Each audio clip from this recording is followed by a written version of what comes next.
primeiro fundamento de sustentação de um casamento é consciência de... E o segundo, consciência de papéis. O terceiro, para a gente encerrar, se eu passasse um papelzinho aí para você escrever assim: o que é que você gostaria que o outro soubesse, que parece que ele ainda não soube, não aprendeu, não entendeu? Ia dar o que falar. Acho que não voltaria um papelzinho sem alguém escrever assim: eu gostaria que ele soubesse que ele tem me maltratado da forma como ele fala comigo. Eu gostaria que ela soubesse que a desonra que ela tem feito comigo, não me respeitando como homem da casa, está minando todas as minhas forças. Eu gostaria que ele soubesse que a ausência dele está me adoecendo. Eu queria que ela soubesse. Na verdade, atender às expectativas do outro é algo muito difícil, porque nós temos muitas limitações. E conseguir vencer tudo aquilo que é contrário à nossa felicidade familiar é muito difícil. Nós temos que vencer muitas situações, são muitas frentes diante de nós a serem conquistadas, vencidas, trabalhadas. E aí eu quero fechar dando para vocês o que para mim é a coisa mais importante, que vai definir de fato os níveis da nossa realização matrimonial e familiar, que é a consciência da dependência de Deus. Uma pessoa dependente, ela não fica sem aquilo do que ela depende. Sim ou não? Uma esposa depende do marido, sim ou não? E quando o maridão viaja, fica faltando uma coisa muito forte dentro de casa, na vida dela. O marido depende da esposa. E por isso os dois estão sempre juntos, e precisam, e querem, e ligam para o outro e tal. São dependências que vão sendo criadas. Mas a dependência de Deus não tem sido considerado por muita gente. Por isso pouco se fala, se busca, se entende, se trabalha a questão, porque se depende pouco. Eu afirmo para vocês que o casamento é como se fosse duas partes formando os dois lados de um triângulo, e Deus ser a parte de baixo como o sustentador das outras duas partes.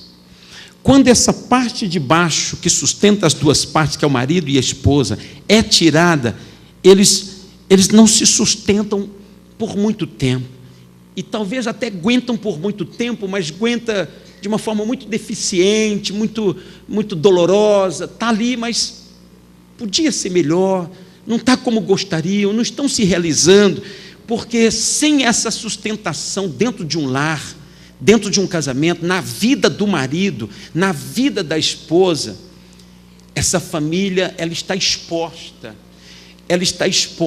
a muitas coisas que destrói. Por exemplo, uma família que depende de Deus, ela usa da oração todos os dias. Uma família que está conectada, que depende, pode saber que dentro daquela casa tem oração. E o que a oração faz? Para que serve a oração? Oração produz mudança no coração do outro.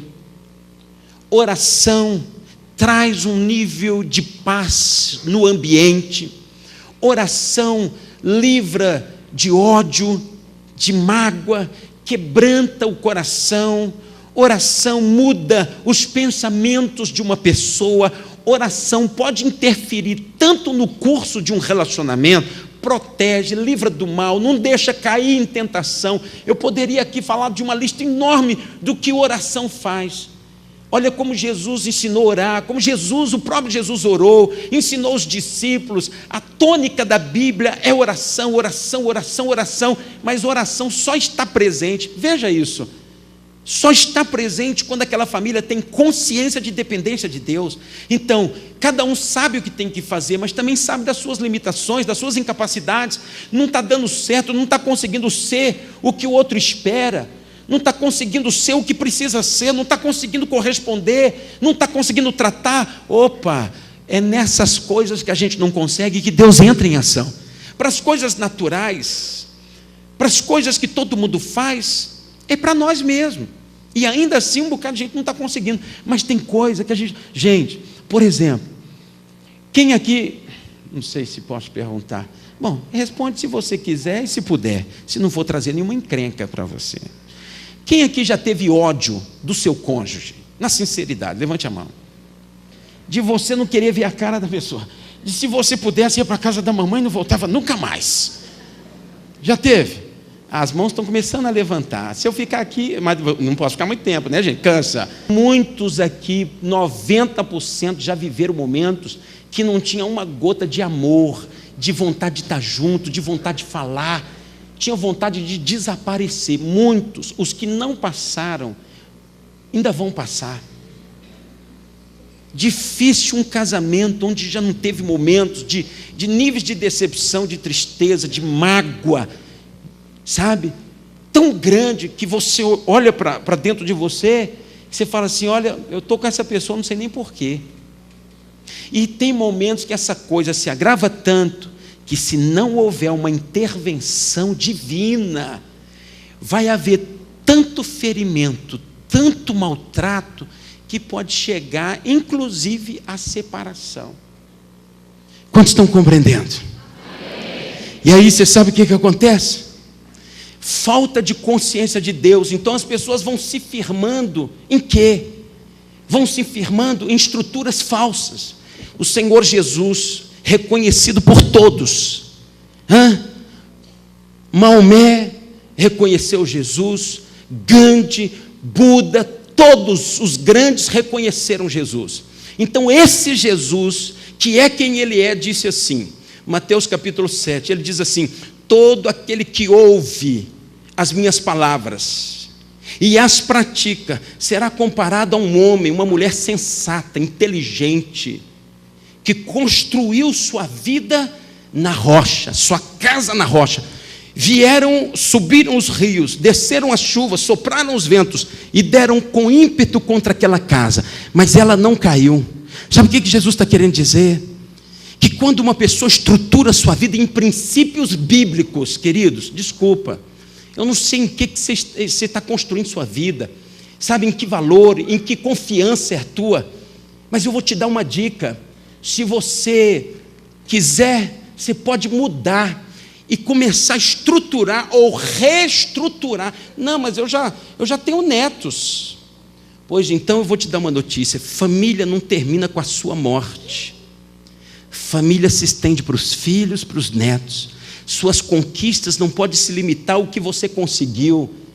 Talvez você conseguiu se manter muito bem e foi se virando nessa vida, nas bases que você estabeleceu para construir sua vida, e você até chegou lá, mas aí vem os meninos, suas bases são garantidas e seguras.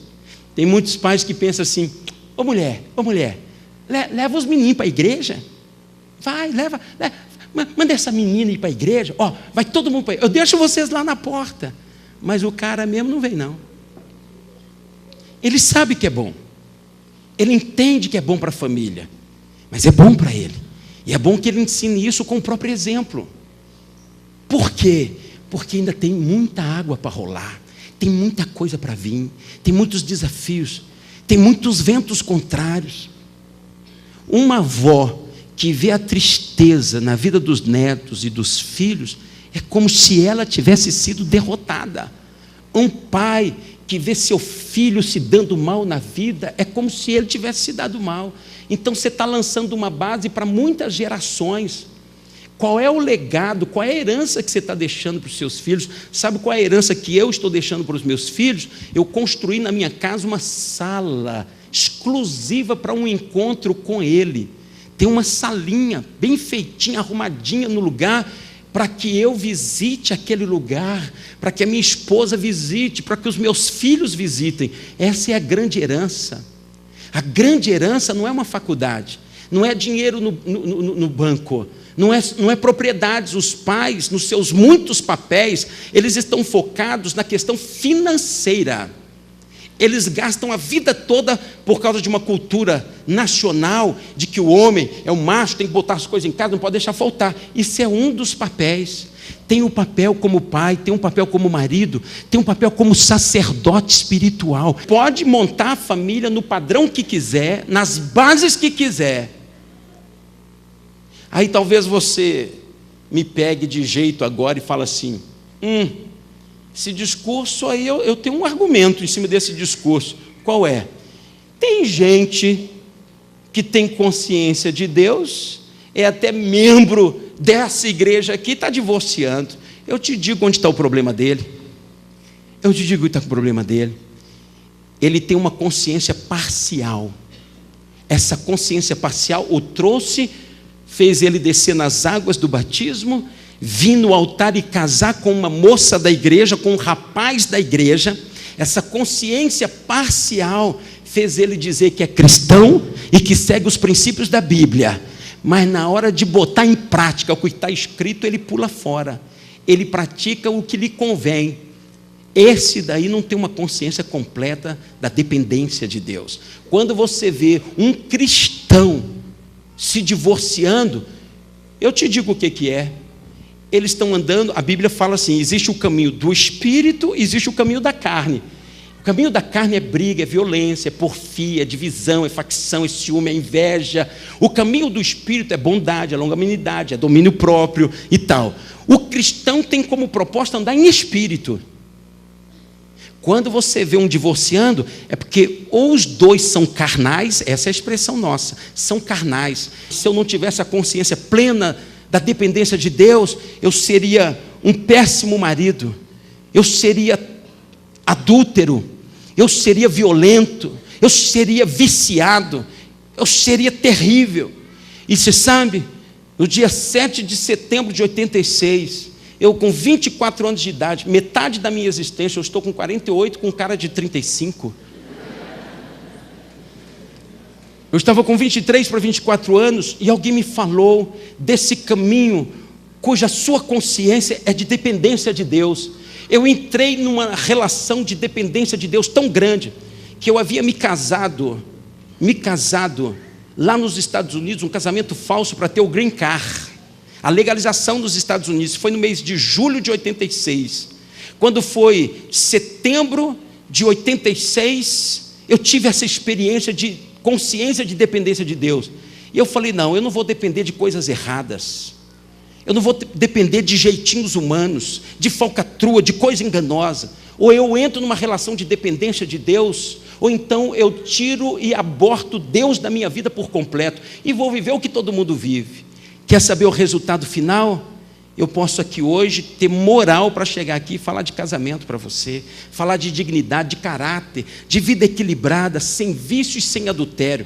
Eu tenho 16 anos que eu sou casado com essa princesa linda, maravilhosa. E para a gente concluir,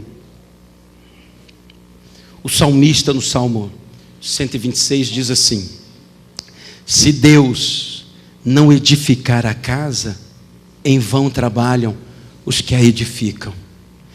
O que o salmista estava querendo dizer? Que muita gente vai trabalhar, amar, dedicar, se esforçar, e ainda assim não vai ter o final que desejaria. Se hoje eu tenho condição de estar aqui, de ser exemplo para os meus filhos e para minha esposa, e para um rebanho de 4.000 pessoas nessa cidade pequenininha do interior da Bahia, se eu tenho condição de andar de cabeça erguida nessa cidade, eu estou há 16 anos, eu recebi o título de cidadão conquistense pela Câmara de Vereadores, e me sinto conquistense, amo Conquista mais do que Belo Horizonte, mas eu construí uma história de dignidade nessa cidade.